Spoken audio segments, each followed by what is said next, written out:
Nah, kami berpesan kepada Bung Jumhur tetap mempertahankan idealisme dan ideologi perjuangannya walaupun sudah jadi menteri. Yang berikutnya kami berterima kasih kepada Bapak Presiden, Undang-Undang PPRT sudah disahkan, lalu Satgas PHK besok atau lusa akan diumumkan. Pertama, teman-teman sekalian terima kasih. May Day akan dihadiri Presiden Prabowo Subianto jam 8 pagi akan dilaksanakan di Monas, akan dihadiri oleh 211.000 buruh dan juga akan dihadiri oleh elemen masyarakat lainnya. Jadi perkiraan massa akan mencapai 400.000 buruh. Seluruh massa akan berkumpul jam 7 pagi di Silang Monas Jakarta dan seluruh komodasi buruh 99% hadir di dalam perayaan May Day. Kalaupun ada kawan-kawan yang melaksanakan kegiatan lain di luar Monas, kami tetap menghormati dan menghargai sikap tersebut. Tetapi tentu tidak mengurangi hakikat persatuan dan kesatuan buruh. Kami berterima kasih Gerakan Buruh Indonesia hari ini. Sahabat perjuangan kami Bung Jumhur Hidayat resmi diangkat menjadi Menteri Lingkungan Hidup di Kabinet Bapak Prabowo Subianto. Kami sudah mengetahui itu dari seminggu yang lalu. Dan kami ini merupakan kehormatan. Bukan hanya buat organisasi Bung Jumhur, tapi buat seluruh komunitas buruh yang ada di Indonesia. Karena itu adalah kepercayaan penting untuk gerakan buruh. Nah, kami berpesan kepada Bung Jumhur tetap mempertahankan idealisme dan ideologi perjuangannya walaupun sudah jadi menteri. Yang berikutnya kami berterima kasih kepada Bapak Presiden, Undang-Undang PPRT sudah disahkan, lalu Satgas PHK besok atau lusa akan diumumkan, lalu aturan outsourcing tadi yang Mbak Erika Kompas tanyakan akan dibatasi jenis pekerjaan, akan dibatasi tahun bekerjanya, jadi hanya 5 jenis pekerjaan. Dia kembali ke Undang-Undang 13 tahun 2003. Ini suatu sikap yang kami sangat-sangat hargai, sikap tepat janji oleh Presiden yang menepati janjinya, dan beliau saya mendengar akan memberikan sesuatu yang istimewa untuk buruh Indonesia pada saat pidatonya tanggal 1 Mei 2026. Yang istimewa teman-teman sekalian, nanti di panggung utama seluruh pimpinan buruh akan bersama-sama Presiden. Bersama, kalau tahun lalu hanya 4 pimpinan buruh, tahun ini 25 pimpinan komunitas buruh akan bersama-sama duduk dan berdiri bersama Presiden Republik Indonesia Prabowo Subianto. Ada lagi pertanyaan teman-teman, silakan. Pak, ya. Yang outsourcing itu kan sempat didorong jadi substansi di UU Ketenagakerjaan yang baru. Ya. Itu berarti sudah cukup di level Kemenaker? Ya, tentu akan diperkuat oleh undang-undang, tetapi saat ini akan dikeluarkan aturan Kemenaker, tapi akan dimasukkan dalam pasal di Undang-Undang Cipta Kerja. Kapan Undang Cipta Kerja itu akan dilaksanakan dan akan selesai? Saya pastikan sebelum Oktober 2026. Karena itu amanah MK, tidak boleh lewat dari Oktober 2026. Jadi akan selesai sebelum Oktober 2026. Dan saat ini kami seluruh komunitas buruh sedang menampung, sedang membuat usulan bagaimana undang-undang ini tidak digugat kembali oleh komunitas buruh ataupun oleh pengusaha. Jadi undang-undang harus berkeadilan dan bisa membuat keadilan untuk semua elemen masyarakat.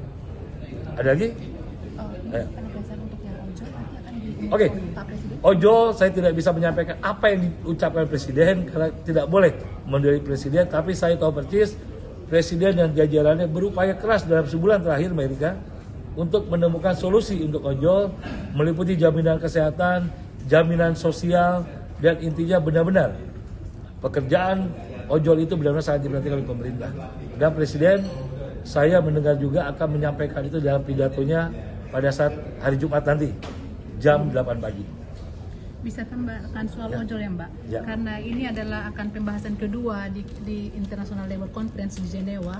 Tahun lalu sudah dibahas dan tahun kedua ini bulan 6 itu akan dijadikan konvensi. Jadi kita akan mendorong Pak Presiden untuk mengatakan bahwa beliau itu bersedia untuk nanti untuk meratifikasi. Itu yang paling penting. Ya.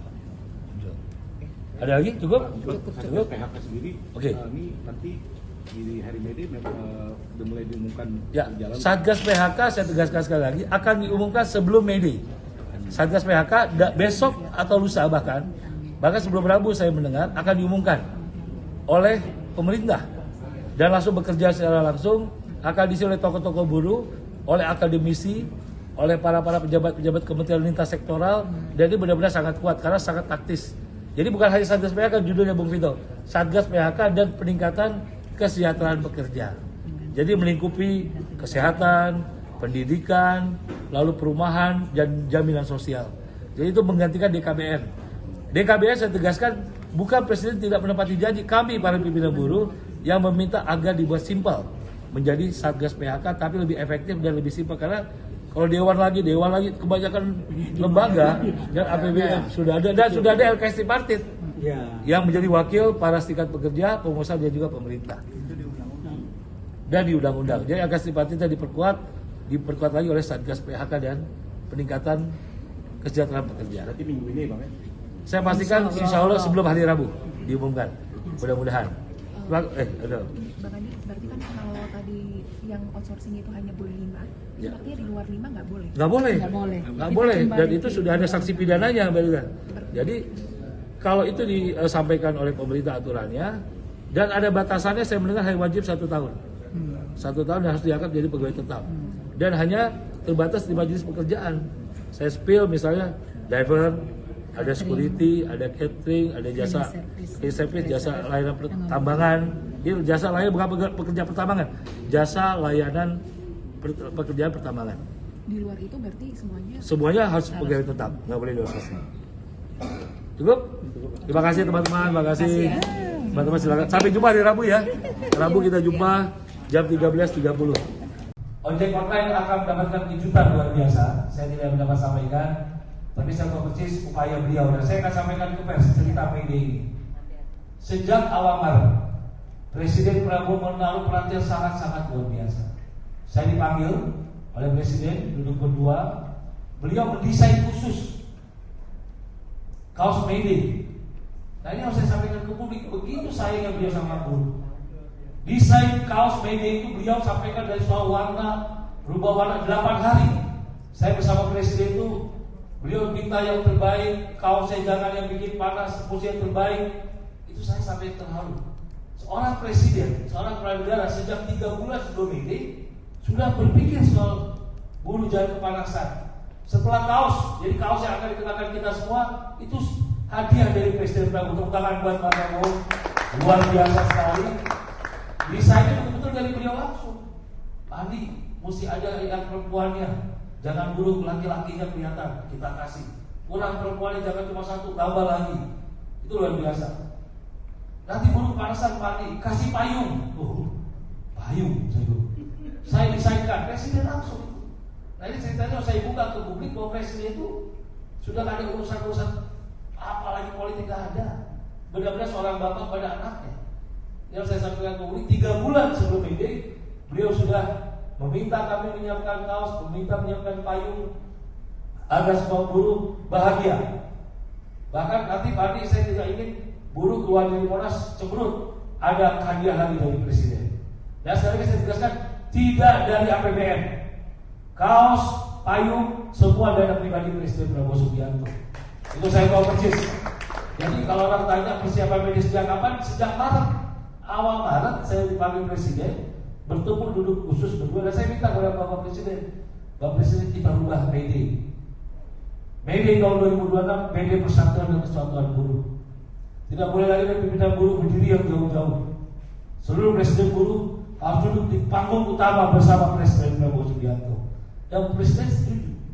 Kita sama-sama. Jadi nanti kalau tahun lalu hanya ada 4 orang maju bersama Presiden, memang pidatonya nggak bisa semua, nanti habis bisa sampai jam 5 sore.